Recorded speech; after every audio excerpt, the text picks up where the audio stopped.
Welcome back everyone. Welcome to civil services study. Practice set number 88 है। ये test series UPPSC PCS के लिए चल रही है। सब्सक्राइब रखिएगा सिविल सर्विसेज स्टडी चैनल को। ये नंबर इस पर कॉल या व्हाट्सएप करके आप फुल टेस्ट सीरीज प्राप्त कर सकते हैं।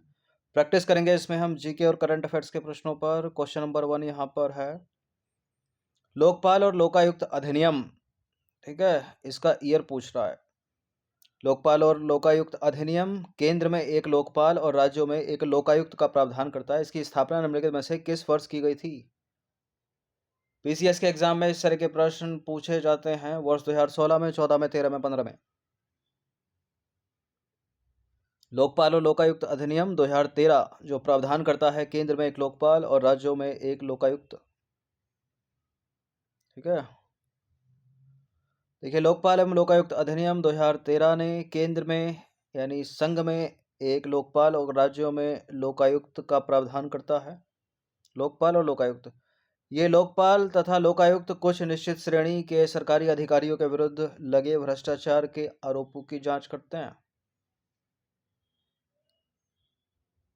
क्वेश्चन नंबर 2 पर आ जाइए। उत्तर प्रदेश सरकार ग्राउंड ब्रेकिंग सेरेमनी के चौथे संस्करण की मेजबानी कहाँ करने जा रही है? फैजाबाद, गोरखपुर, लखनऊ या मथुरा? बताइए। अयोध्या हो गया है ये।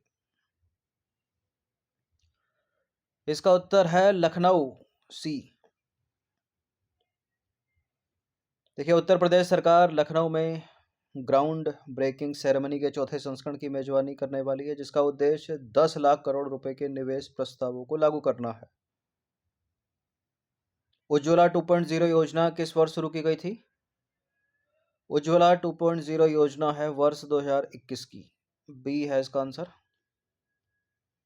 उज्ज्वला 2.0 या 2.0 कह लो इसको, वर्ष 2021 में शुरू की गई। उद्देश्य क्या है? महिलाओं को सशक्त बनाना तथा उनके स्वास्थ्य की रक्षा करना और भारत में अशुद्ध खाना पकाने के ईंधन के कारण होने वाली मौतों की संख्या को कम करना, जीवाश्म ईंधन जलाने से घर के भीतर होने वाले वायु प्रदूषण के कारण होने वाली गंभीर श्वसन बीमारियों से छोटे बच्चों को बचाना। इंडियन पॉलिटी का प्रश्न है, संवैधानिक प्रावधानों में से कौन सा धार्मिक स्वतंत्रता से संबंधित है? भाग 3 मौलिक अधिकारों की बात हो रही है।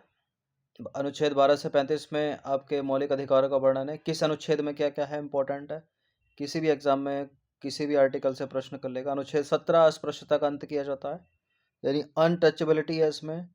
25 से 28 में धार्मिक स्वतंत्रता का वर्णन है, तो इसका आंसर हो जाएगा ऑप्शन नंबर डी। देखिए, अनुच्छेद 28 कुछ शैक्षणिक संस्थानों में धार्मिक शिक्षा या धार्मिक पूजा में भाग लेने की स्वतंत्रता देता है, तो डी करेक्ट है।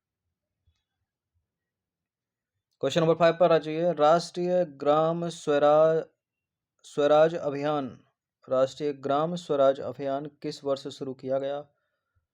2021, 20, 19 या 18? राष्ट्रीय ग्राम स्वराज अभियान कब का है ये?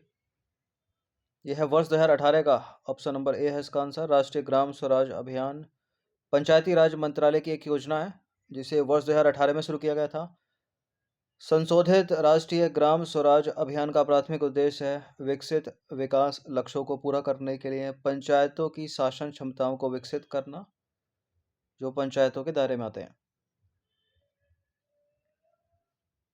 नंबर 6 पर आ जाइए। कभी कभी खबरों या समाचारों में देखे जाने वाला शब्द एमपॉक्स निम्नलिखित में से किससे संबंधित है? एमपॉक्स हॉर्स पॉक्स से, मंकी पॉक्स से, रेकून पॉक्स या कैमल पॉक्स?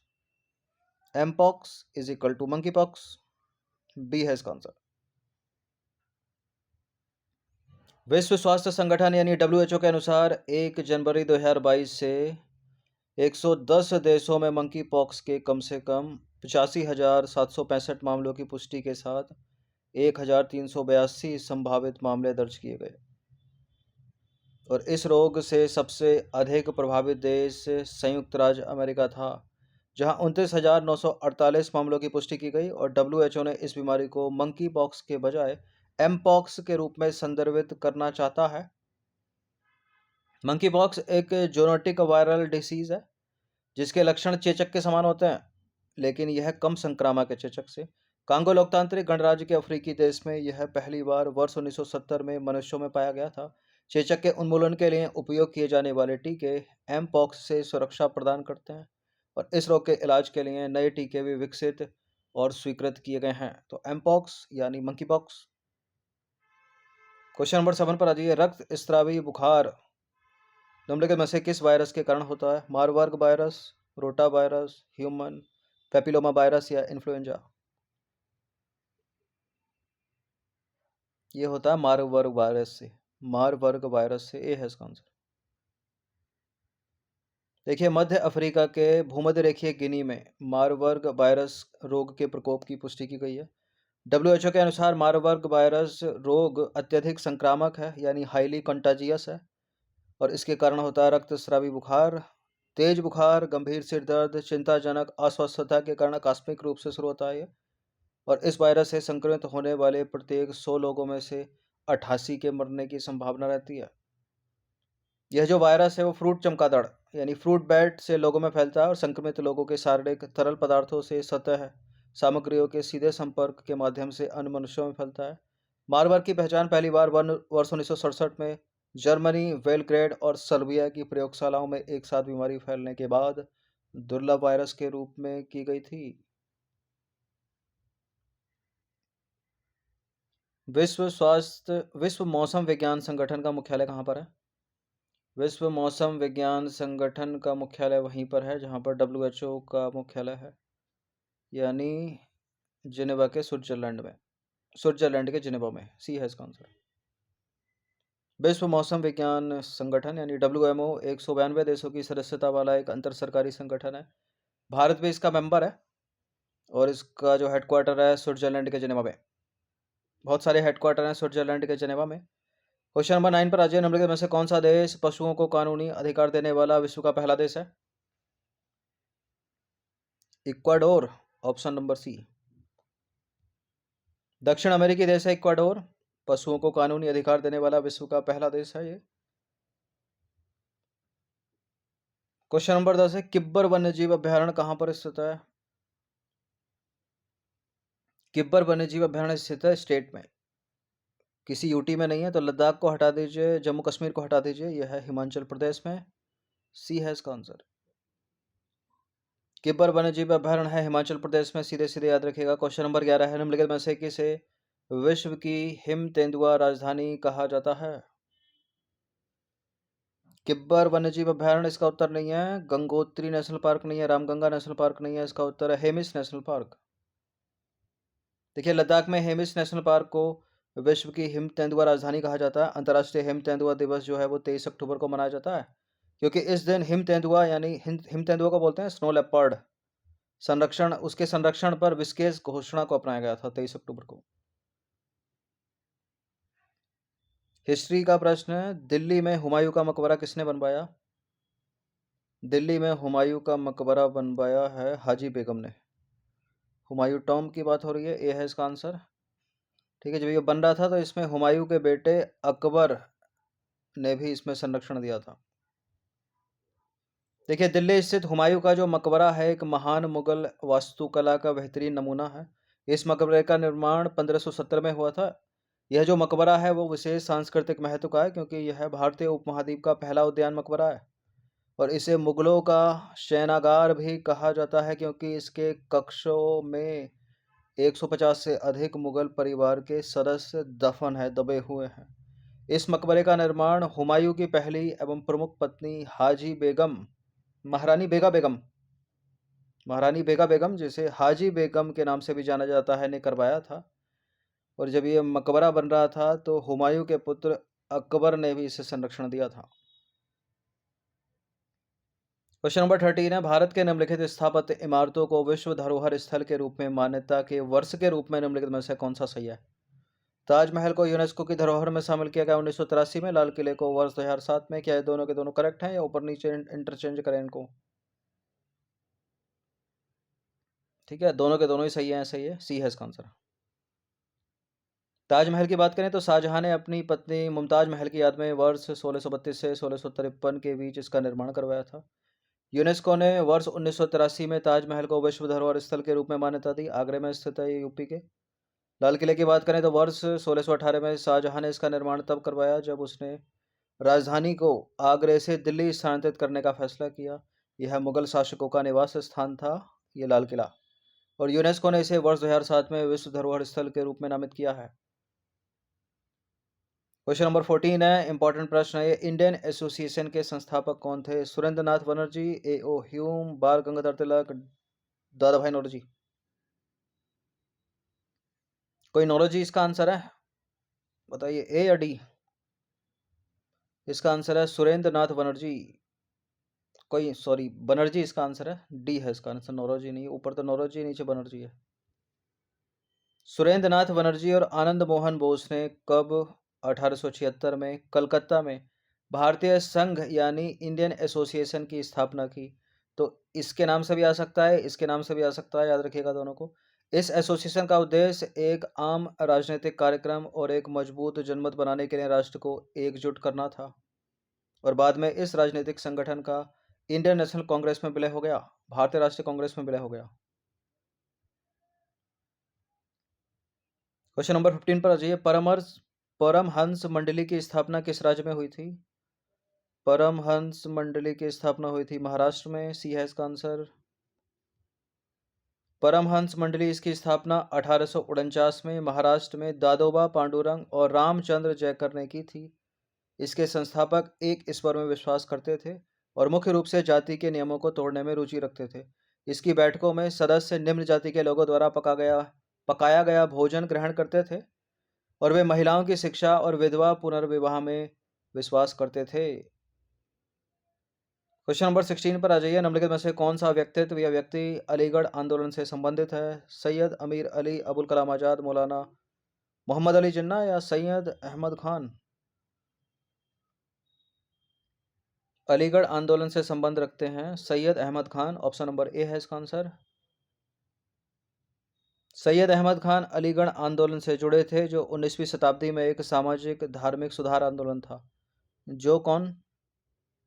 अलीगढ़ आंदोलन की बात हो रही है, जिसका उद्देश्य भारत में यानी अलीगढ़ आंदोलन का उद्देश्य भारत में मुस्लिम समुदाय का उत्थान करना था। सैयद अहमद खान एक प्रमुख मुस्लिम सुधारक और शिक्षाविद थे, जिनका मानना था कि शिक्षा जो है मुस्लिम समुदाय की प्रगति और सशक्तिकरण की कुंजी है। नंबर 17 पर आ जाइए। निम्नलिखित में से किस संगठन की स्थापना 1884 में हुई थी? मद्रास महाजन सभा, पूना सार्वजनिक सभा, बॉम्बे प्रेसिडेंसी एसोसिएशन, भारतीय राष्ट्रीय कांग्रेस। ये सारे के सारे इंपॉर्टेंट है और एग्जैक्ट ईयर के साथ इनको याद रखिएगा। मैच वैच करने के लिए पूछता रहता है एग्जाम में, सीधे सीधे पूछ लेगा। देखिए, भारतीय राष्ट्रीय कांग्रेस तो 1885 का है। बॉम्बे प्रेसिडेंसी एसोसिएशन ये भी 1885 का है। 1884 में हुई थी मद्रास महाजन सभा की स्थापना। डी है इसका आंसर। तो इंडियन नेशनल कांग्रेस यानी भारतीय राष्ट्रीय कांग्रेस की स्थापना 1885 में बम्बई में। बॉम्बे प्रेसिडेंसी एसोसिएशन ये भी 1885 का है। पूना सार्वजनिक सभा 1870 की है और मद्रास महाजन सभा 1885। थोड़ा और टफ करेगा इसको तो इंक्रीजिंग डिक्रीजिंग ऑर्डर में पूछ लेगा। क्वेश्चन नंबर 18 पर आ जाइए। निम्नलिखित में से कौन सा व्यक्ति बॉम्बे प्रेसिडेंसी एसोसिएशन की स्थापना से संबंधित नहीं है? फिरोज शाह मेहता, के.टी. तेलंग, W.C. बनर्जी, बदरुद्दीन तैयब जी।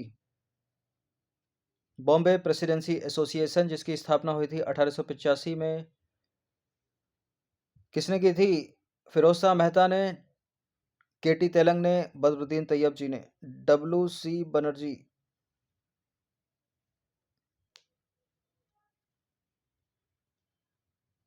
यानी सी नहीं है इसमें, वही आंसर है। बॉम्बे प्रेसिडेंसी एसोसिएशन की स्थापना फिरोज शाह मेहता, के.टी. तेलंग और बदरुद्दीन तैयब जी ने की थी 1885 में।